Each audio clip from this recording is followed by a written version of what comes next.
Kolluru వెలుమలలో best flat కోసం చూస్తున్నారా? రాధే స్కైని ఎంచుకోండి. నమస్తే, నేను విజయ్. రోజు రోజుకి మానవ సంబంధాలు దిగజారిపోతున్నాయి. పెద్దవాళ్ళు చెప్పినటువంటి మాటలను ఒకప్పుడు పిల్లలు మనవాళ్ళందరూ కూడా వేదాలుగా భావించేవారు. ముఖ్యంగా తాత మనవాళ్ళ మధ్య సంబంధం ఎంతో అన్యోన్యంగా ఉండేది. తాత కోసం మనవడు పనిచేసేవాడు, మనవడు భవిష్యత్తు కోసం తాత ఎన్నో కలలు కనేవాడు. కానీ హైదరాబాద్లో జరిగినటువంటి ఒక సంఘటన, తాతను మనవడు ఆస్తి కోసం 73 సార్లు కత్తితో పొడిచి చంపాడు. నిజంగా ఇది వినడానికి కూడా చాలా బాధగా ఉంది. దీని గురించి డిస్కషన్ చేద్దాం. మనతో పాటు స్టూడియోలో ఉన్నారు ఫ్యామిలీ కౌన్సిలర్, అలాగే సోషల్ యాక్టివిస్ట్ ఉషశ్రీ గారు. నమస్తే. నమస్తే విజయ్. మేడం, ఈ సంఘటన గురించి మనం డిస్కస్ చేసుకోవడం కూడా చాలా బాధగా ఉంది. అంటే ఒక తాతని, పెద్ద వయసులో ఉన్న వ్యక్తిని ఆస్తి కోసం, అంటే తనకు కంపెనీలో డైరెక్టర్ పోస్ట్ ఇవ్వలేదని వేరే మనవడికి ఆ పోస్ట్ ఇవ్వడం, తనని ఎక్కువగా ఎంకరేజ్ చేస్తున్నాడని 73 సార్లు కత్తితో పొడిచి చంపాడంటే మానవ సంబంధాలు ఏమైపోతున్నాయి అసలు? అంటే ఇది మనం జరిగింది ఇండియాలోనే, హైదరాబాద్లోనే. బట్ ఈ పుట్టు పూర్వోత్తరాలు ఆఫ్ దిస్ కేస్ చూస్తే తను పుట్టి పెరిగింది ఇండియాలో కాదు, యుఎస్ నుంచి వచ్చాడు, ఫారెన్ నుంచి వచ్చాడు. అంటే నేను ఒక 18 years బ్యాక్ అక్కడ వెళ్ళాను. అక్కడ టీనేజర్స్ ఎలా ఉంటారు, లేకపోతే అక్కడ ప్రవర్తన కానీ, చిన్నపిల్లలు అక్కడ పుట్టి అక్కడ సంస్కృతి సంప్రదాయాల్ని వద్దన్నా సరే అవి రుద్దబడతాయి.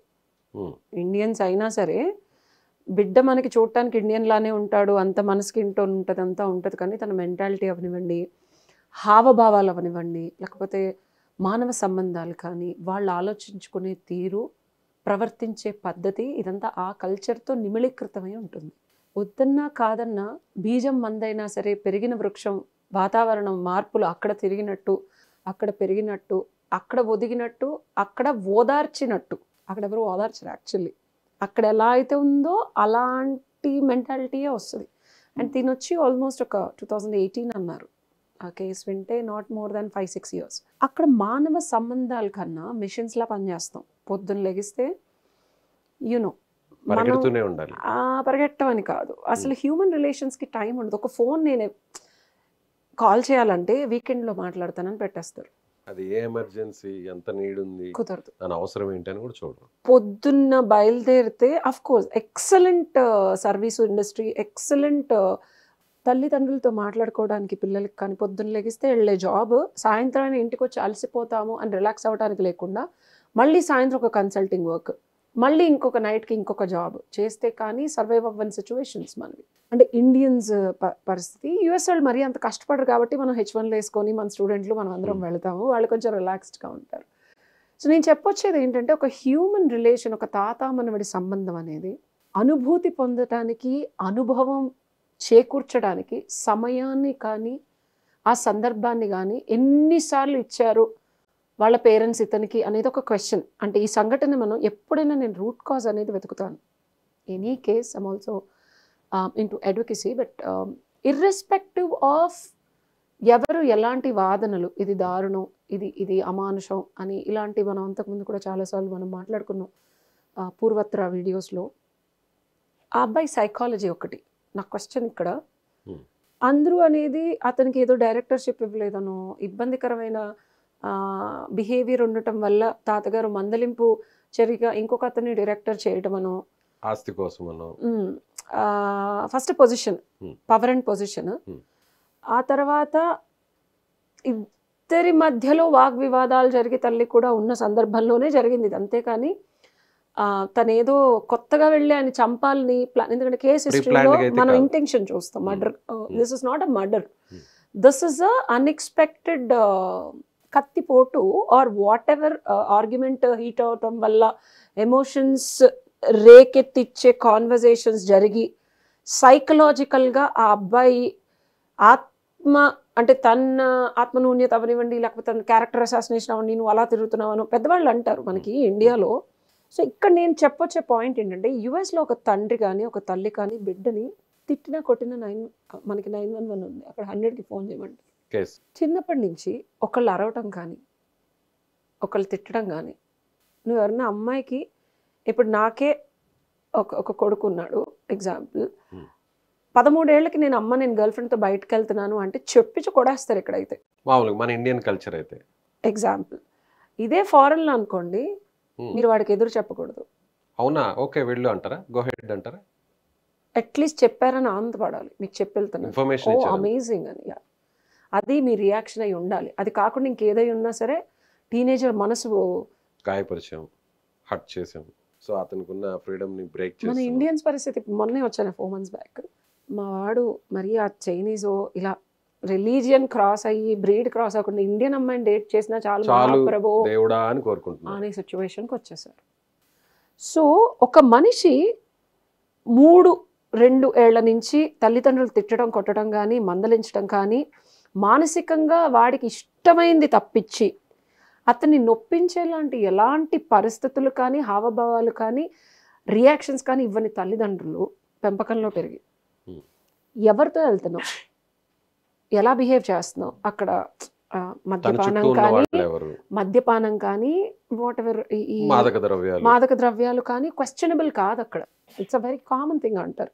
పాడి ప్రామ్ అంటేనే డ్రెస్సులు కొని మరి అమ్మాయిలకి మంచి అందమైన డ్రెస్సులు వేసో బాయ్ ఫ్రెండ్తో వెళ్ళడం అనేది ఒక కల్చర్ కామన్. అది అలాంటి కల్చర్లో వచ్చి నువ్వు ఇక్కడ చెడు తిరుగులు తిరుగుతున్నావు, నీ క్యారెక్టర్ ఎలా ఉంది, నీకు డైరెక్టర్షిప్ ఇవ్వనంటే it's a conflict of whatever he has grown up. అతను పెరిగిన వాతావరణం, వీళ్ళు చెప్పేది, నేనెందుకు అనర్హుడిని అవుతాను, this is what have been brought up కదా. నాకు చిన్నప్పటి నుంచి ఎవరు తప్పని చెప్పలేదు, ఇప్పుడేంటి మా అమ్మ ఇలా మాట్లాడుతుంది, అదేంటి ఆస్తి కోసం మా అమ్మ కూడా నన్ను దూరం పెడుతుందా, లేకపోతే నన్ను వెధవని అంటే నేను నిజంగా వెధవని చేస్తున్నారా. So it's a conflict of a mental struggle. ఇది ఒకటి నేను అనాలిసిస్ చేసింది యాజ్ అ సోషల్ అనలిస్ట్గా.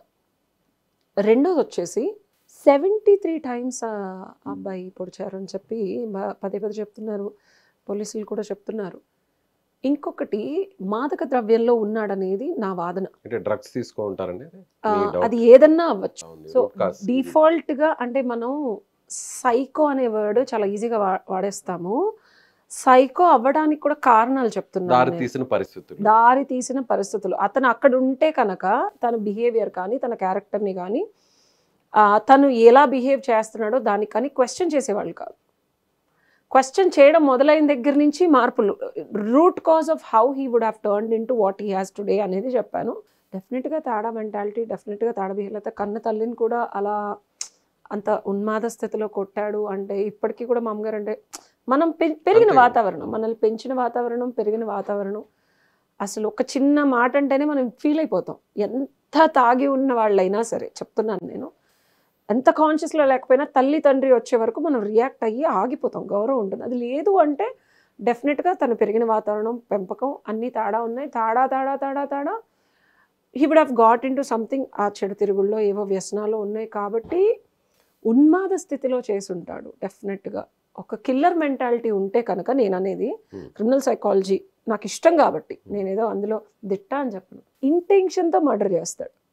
ప్లాన్ చేసి తనకి ఇవ్వలేదు కాబట్టి తాతగారిని ఏదో రకంగా చంపాలి, సైకో కిల్లర్ అయితే అది చేస్తాడు. నేను ఇక్కడ అందుకనే సైకో కిల్లర్ అన్న మాట కానీ అది ఎక్కువగా నేను దాన్ని ప్రశంసించట్లేదు, ఒత్తిడి చేయట్లేదు. ఎందుకంటే సిచ్యువేషన్స్కి తగ్గట్టు వాగ్వివాదంలో జరిగిన ఒక అనుకోని సంఘటనల వల్ల వచ్చిన అవుట్పుట్ ఇది తప్పించి ఇంటెన్షనల్గా కిల్ చేయాలని అనుకున్నాడు అనేది కాదు అనేది ఈ సందర్భాన్ని బట్టి నేను చెప్పేది అంతే. సో అతని మైండ్లో, సో అతను పెరిగిన వాతావరణం, అసలు నేను చేసే తప్పు ఎందుకని, సో ఇలా నేను చెడు వ్యసనాలతో తిరిగితే తప్పేంటి, అక్కడ లేని తప్పు ఇక్కడ ఎందుకు వస్తుంది, సో నన్ను ఎందుకు బ్లేమ్ చేస్తున్నారు, నాకెందుకు ఇవ్వలేదు, వేరే వాళ్ళు ఫిట్ అయ్యారు, నన్ను అంటే అది ఉంటేనే మంచా, మరి అది ఉంటేనే మంచి అంటే మరి అమెరికా మొత్తం ఇంత తేడాగా ఉంది కదా, ఎక్కడ నేను చేసే తప్పేంటి అని క్వశ్చన్ గట్టిగా రేస్ చేసి ఉంటాడు.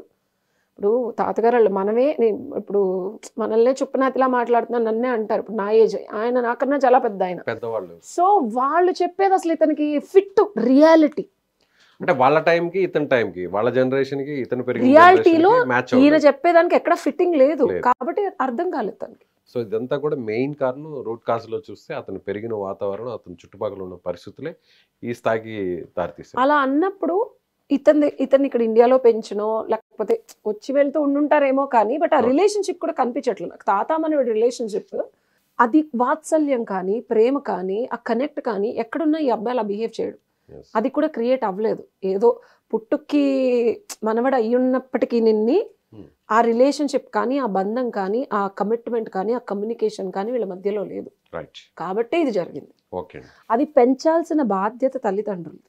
పెరిగిన విధానం ఎలా ఉన్నా సరే పెంచే బాధ్యత మన తల్లిదండ్రులదే 100%. మొక్కై వంగంది మానై వంగుద్దా Yes, అంటారు. exactly. అదే జరిగింది. రైట్. ఇది ఉషశ్రీ గారు చెప్తున్నట్టుగా సో మొక్కై వంగంది మానై వంగదు అనేటువంటి ప్రతి ఒక్కరు కూడా ఈ అంశాన్ని పరిగణలోకి తీసుకోవాలి తల్లిదండ్రులు. ఎందుకంటే విదేశాల్లో పెరుగుతున్నటువంటి చాలామంది ఉద్యోగరీత్యా చదువురీత్యా విదేశాల్లోకి వెళ్తున్న వారు అక్కడ నాగరికతకు అక్కడ ఉన్నటువంటి పరిస్థితులకు తగ్గట్టుగా మారిపోతున్నారు. కాబట్టి ఇలాంటి సంఘటనలు జరుగుతున్నాయి. నిజంగా తాత మనవడి మధ్య ఆ బాండింగ్ ఉంటే, నిజంగా ఆ వాత్సల్యం ఉంటే, ఆ ప్రేమ అభిమానం ఉంటే ఇలాంటి ఘటనకు దారి తీదని చెప్తున్నారు. కాబట్టి తల్లిదండ్రులు ఇలాంటి విషయాల్లో కొంత అలర్ట్గా ఉండాలి. బయట దేశాలకు వెళ్ళినప్పుడు అక్కడ పిల్లల పరిస్థితులను కూడా ఎప్పటికప్పుడు తెలుసుకోవాలని ఉషశ్రీ గారు చెప్తున్నారు. Thank you so much.